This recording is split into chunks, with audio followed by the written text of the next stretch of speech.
Welcome back to my YouTube channel creative physics by Mansi Bhardwaj. सबसे पहले आज हम शुरू करेंगे थर्मोडायनामिक्स। थर्मोडायनामिक्स में भी सबसे पहला जो टॉपिक होगा काइनेटिक थ्योरी ऑफ गैसेज। अभी जो काइनेटिक थ्योरी ऑफ गैसेज आई थी इसके बारे में, उसको आने से पहले इसके बारे में कुछ बेसिक आइडियाज लिए गए कि जो हमें पता है गैसेज जो है स्मॉल एटम और मॉलिक्यूल से मिलकर बनी होती है। ठीक है, उसके बाद में ये थ्योरी है ये डेवलप हुई 19 सेंचुरी में। फिर डेवलप होने के बाद इसमें क्या पता चला कि ये जो काइनेटिक थ्योरी ऑफ गैसेज है ये गैस लॉ के साथ भी कंसिस्टेंट होती है और एवोगैड्रो हाइपोथेसिस के साथ भी कंसिस्टेंट होती है। और प्रेशर और टेम्परेचर ऑफ गैस का जो है मॉलिक्यूलर इंटरप्रिटेशन भी इस थ्योरी के थ्रू किया गया। ठीक है, अब हमारे पास और जो ये काइनेटिक थ्योरी ऑफ गैसेज है इसने जो है specific heat of capacity of अलग अलग गैसेज की वो भी करेक्टली एक्सप्लेन की गई। इन सारी एजम्पशंस के बाद जो हमें क्या लिया गया, सबसे पहले हमें पता है कि जो एटम का जो साइज होता है वो क्या होता है 1 एंगस्ट्रॉम 10⁻⁻10 मीटर होता है। उसके बाद सॉलिड के बीच में जो इंटरएटॉमिक डिस्टेंस होती है, हमें पता है सॉलिड और लिक्विड के जो बीच में इंटरएटॉमिक डिस्टेंस होता है वो सॉलिड में बिल्कुल कम होता है, लिक्विड में उससे थोड़ा सा ज़्यादा होता है। ठीक है, तो हमें उनके बीच में जो इंटरएटॉमिक डिस्टेंस किया गया वो कितना था 2 एंगस्ट्रॉम का, यानी 2 × 10⁻⁻10 मीटर का। उसके बाद हमें पता है गैसेस जो है, गैसेस के मॉलिक्यूल बहुत दूर दूर होते हैं, तो उनके बीच में जो इंटरएटॉमिक सेपरेशन तो किया गया वो कितना था 10 ऑफ एंगस्ट्रॉम, यानी 10 × 10⁻⁻10 मीटर। उसके बाद इन सारे एजम्पशंस के बाद हमारे पास एक कॉन्सेप्ट आया, that is mean free path. अब मीन फ्री पाथ क्या होता है एक्सप्लेन करते हैं।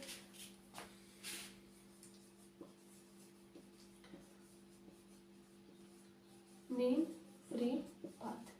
अब मीन फ्री पाथ क्या होता है, जब दो मॉलिक्यूल, मान लिया हमारे एटमॉस्फेयर में गैस के मॉलिक्यूल होते हैं, दो मॉलिक्यूल कोलाइड करने से पहले उन्होंने कितना डिस्टेंस ट्रेवल किया वो हमारी होती है मीन फ्री पाथ। मतलब ये मॉलिक्यूल हो गया, सेकंड मॉलिक्यूल ये हो गया, ये इसके साथ कोलाइड करने से पहले इसने कितनी डिस्टेंस ट्रेवल की वो होते हैं हमारा मीन फ्री पाथ। ठीक है, ये वाला है। अब इसको इसके साथ कोलाइड करने से पहले उसने कितनी डिस्टेंस ट्रेवल की तो वो होता है मीन फ्री पाथ। मान लिया इसकी, मान लिया λ1 हो गया, इसका λ2 हो गया, ये इसके साथ करेगा, इसका मान लिया λ3 हो गया। तो मीन फ्री पाथ हमारा क्या आ जाएगा, इन सब का सम λ1 λ2 λ3, और मान लिया हमारे एटमॉस्फेयर में nth ऑफ मॉलिक्यूल है तो हम मान लेते हैं λn तक, और इन सब का एक मीन ले लेंगे बाई n। तो ये होता है हमारा mean free path.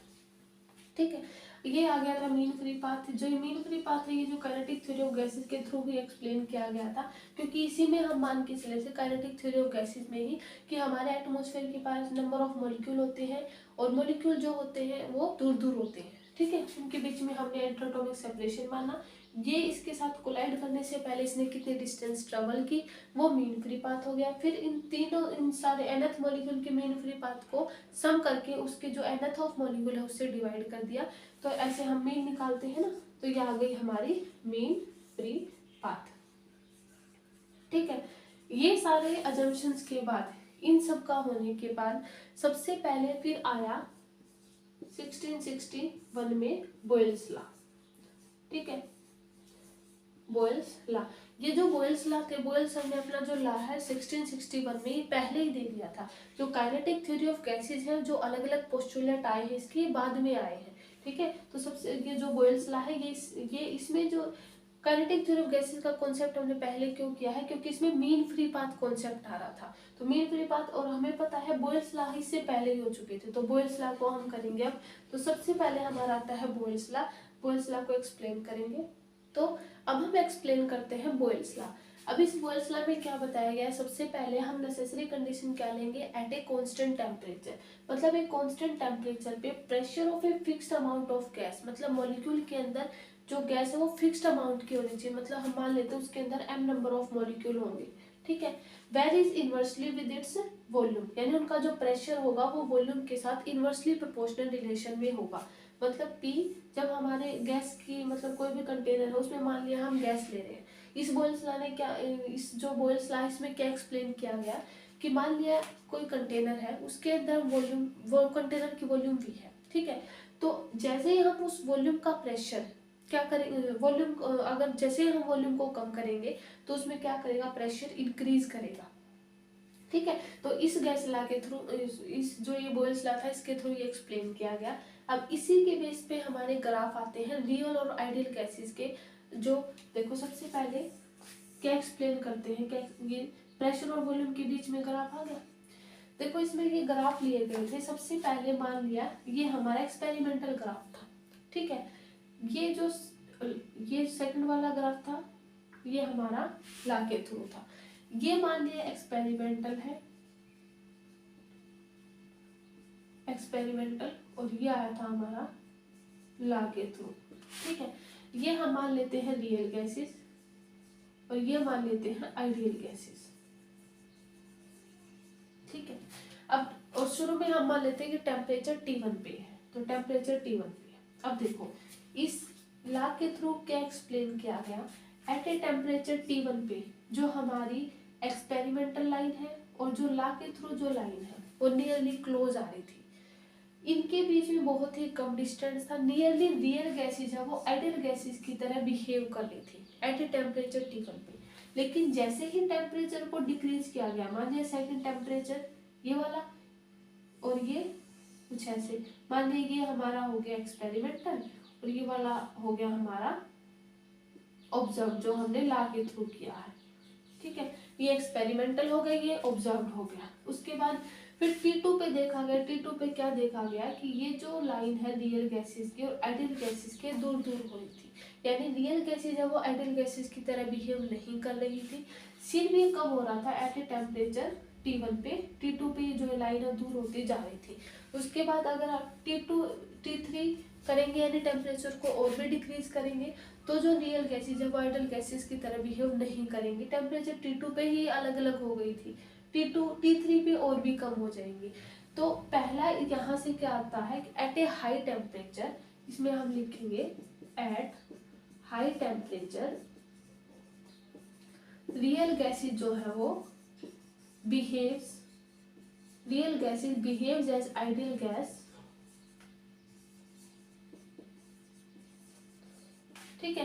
Eight a high temperature पे रियल गैसेज है वो आइडियल गैसेज की तरह बिहेव करती है। तो यहाँ से जो बोयल्स लॉ था, बोयल्स लॉ ने ये ग्राफ एक्सप्लेन किए कि कैसे हाई टेम्परेचर पे रियल गैसेज है वो आइडियल गैसेज की तरह बिहेव करती है। उसके बाद हम करते हैं सेकंड जो हमारा गैस लॉ था, दैट इज चार्ल्स लॉ। तो इसके बाद जो हमारा सेकंड लॉ था दैट इज चार्ल्स लॉ। अब इस चार्ल्स लॉ में क्या एक्सप्लेन किया गया, प्रेशर रिमेन कांस्टेंट। जो हमारा बॉयल्स लॉ था उसमें नेसेसरी कंडीशन क्या थी कि हम टेम्परेचर को कांस्टेंट रख रहे थे। इसमें क्या है, प्रेशर को हम कांस्टेंट रखेंगे और जो वॉल्यूम है fixed amount of fixed mass of gas वो डायरेक्टली प्रोपोर्शनल होगी किसके, एब्सोल्यूट टेम्परेचर के। मतलब जो हमारा प्रेशर होगा वो डायरेक्टली प्रोपोर्शनल, सॉरी प्रेशर को हम कांस्टेंट रख रहे हैं तो यहाँ से भी आएगा ना। अगर हम प्रेशर को कांस्टेंट रख रहे हैं तो वॉल्यूम जो है, देखो लिखा भी गया है, थोड़ी सी मिस्टेक हो गई, volume of fixed mass of gas directly proportional to its absolute temperature. यानी जो वॉल्यूम है वो हमारे टेम्परेचर पे डायरेक्टली प्रोपोर्शनल होगी। नेसेसरी कंडीशन क्या है कि प्रेशर हमारा कांस्टेंट होना चाहिए। तो ये हमारी इक्वेशन थी, तो यहाँ से ये आया। अब इसमें भी जो चार्ल्स लॉ में हम देखेंगे कि इसमें एक्सप्लेन किया गया अलग अलग, जैसे ही हमारा एक अवोगाड्रो लॉ आएगा, अवोगाड्रो लॉ को हम और जो बॉयल्स लॉ है, चार्ल्स लॉ है, उन तीनों को मिक्सअप करके हमारा एक ग्राफ आएगा। तो सबसे पहले हम अवोगाड्रो लॉ करते हैं। उसके बाद जो हमारा आता है third law, that is Avogadro law. Avogadro law हमें क्या बताता है, it states that equal volume of all gases under the same condition of temperature and pressure contain equal number of molecule. मतलब क्या होगा कि मान लिया एक कंटेनर के अंदर हमने क्या रखा, इसकी मतलब हम मान लेते हैं इसकी वॉल्यूम कितनी है, 40 ml है, ठीक है। उसके अंदर हम मान लेते हैं कि 20 मॉलिक्यूल हमारे। तो जो सेकंड बीकर होगा, मान लिया अगर उसकी वॉल्यूम 40 ml है ना, तो उसके अंदर कितने 20 मॉलिक्यूल ही होने चाहिए। ये जो था ये अवोगाड्रो लॉ में हमें बताया गया कि it states that equal volume of all gases under the same condition of temperature and pressure. मतलब हमारा इक्वल वॉल्यूम है जो है गैसेज का अंडर सेम, उसमें जो है contain equal number of molecule contain करने चाहिए। अगर हम कर दे यहाँ पे विकल्प की जो वॉल्यूम है उसको अगर हाफ कर दे 20 ml, तो यहाँ पे हमारे मॉलिक्यूल कितने होने चाहिए, 10 मॉलिक्यूल ही होने चाहिए। अगर सेकंड विकल्प में भी अगर हम वॉल्यूम को हाफ कर देते हैं तो मॉलिक्यूल की जो नंबर है वो भी हाफ होने चाहिए, ठीक है। तो ये हमारा अवोगाड्रो में आया था। इन तीनों लॉ को मिलाकर के हमारे पास एक आइडियल गैस इक्वेशन आई थी। तो सबसे पहले हम देखते हैं अब इसको। तो अब हम करते हैं आइडियल गैस इक्वेशन का डेरिवेशन। तो सबसे पहले हमने देखा था कि बॉयल्स लॉ में क्या था कि जो है P वो हमारा इनवर्सली प्रोपोर्शनल टू वॉल्यूम आ रहा था। इसमें कांस्टेंट क्या था, टेम्परेचर, इसमें टेम्परेचर कांस्टेंट लिया था। सेकंड जो हमारा आ रहा था चार्ल्स लॉ में हमने क्या देखा था कि जो वॉल्यूम है वो डायरेक्टली प्रोपोर्शनल है टेम्परेचर पे। इसमें हम क्या कंसीडर कर रहे थे, हमारा प्रेशर जो है वो कांस्टेंट था, ठीक है। सेकंड जो हमारा अवोगाड्रो लॉ आया था, अवोगाड्रो लॉ में हमने क्या देखा था कि जो वॉल्यूम है वो डायरेक्टली प्रोपोर्शनल है नंबर ऑफ मॉलिक्यूल, ठीक है। यहाँ पे हो गया। तो ये तीनों लॉ को हम कंसीडर करेंगे। तो यहाँ पे देखो सबसे पहले V किस किस के ऊपर डायरेक्टली प्रोपोर्शनल है, N और T पे, नंबर ऑफ मॉलिक्यूल और टेम्परेचर पे, और इनवर्सली प्रोपोर्शनल है किसके, P के, ठीक है।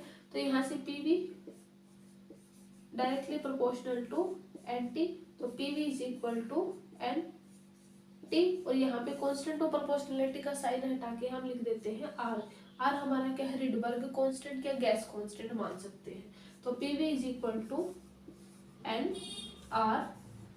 तो ये हमारी आई थी आइडियल गैस इक्वेशन। यहाँ से जो ये आइडियल गैस इक्वेशन आई थी तीनों लॉ को मिला करके आ गई। N हमारे यहाँ पे क्या है, नंबर ऑफ मॉलिक्यूल्स है। R हमारे क्या है, रिडबर्ग कांस्टेंट है, गैस कांस्टेंट है। T इज द टेम्परेचर, ठीक है। तो ये हमारी थी आइडियल गैस इक्वेशन, ठीक है। ये है आइडियल गैस इक्वेशन, ठीक है। तो ये हमारी आ गई थी आइडियल गैस इक्वेशन। तो आज के लेक्चर में हम सिर्फ इतना ही देखेंगे। नेक्स्ट लेक्चर में हम करेंगे postulate of kinetic theory of gases. और जो काइनेटिक थ्योरी ऑफ गैसेज में हम देखेंगे कि जो गैसेज जो है वो कैसे इक्वल प्रेशर कंटेन करता है, क्योंकि काइनेटिक थ्योरी ऑफ गैसेज में हमारा एक पोस्टुलेट आएगा कि वो हर एक डायरेक्शन में प्रेशर को इक्वल एक्सर्ट करता है। तो वहाँ से हम देखेंगे। और जो काइनेटिक थ्योरी ऑफ गैसेज है उसके बेसिस पे कुछ न्यूमेरिकल को सॉल्व करेंगे। टॉपिक वाइज हम टॉपिक वाइज करेंगे और टॉपिक वाइज ही उसके न्यूमेरिकल करेंगे। ओके, तो आज के लेक्चर में इतना ही। ओके।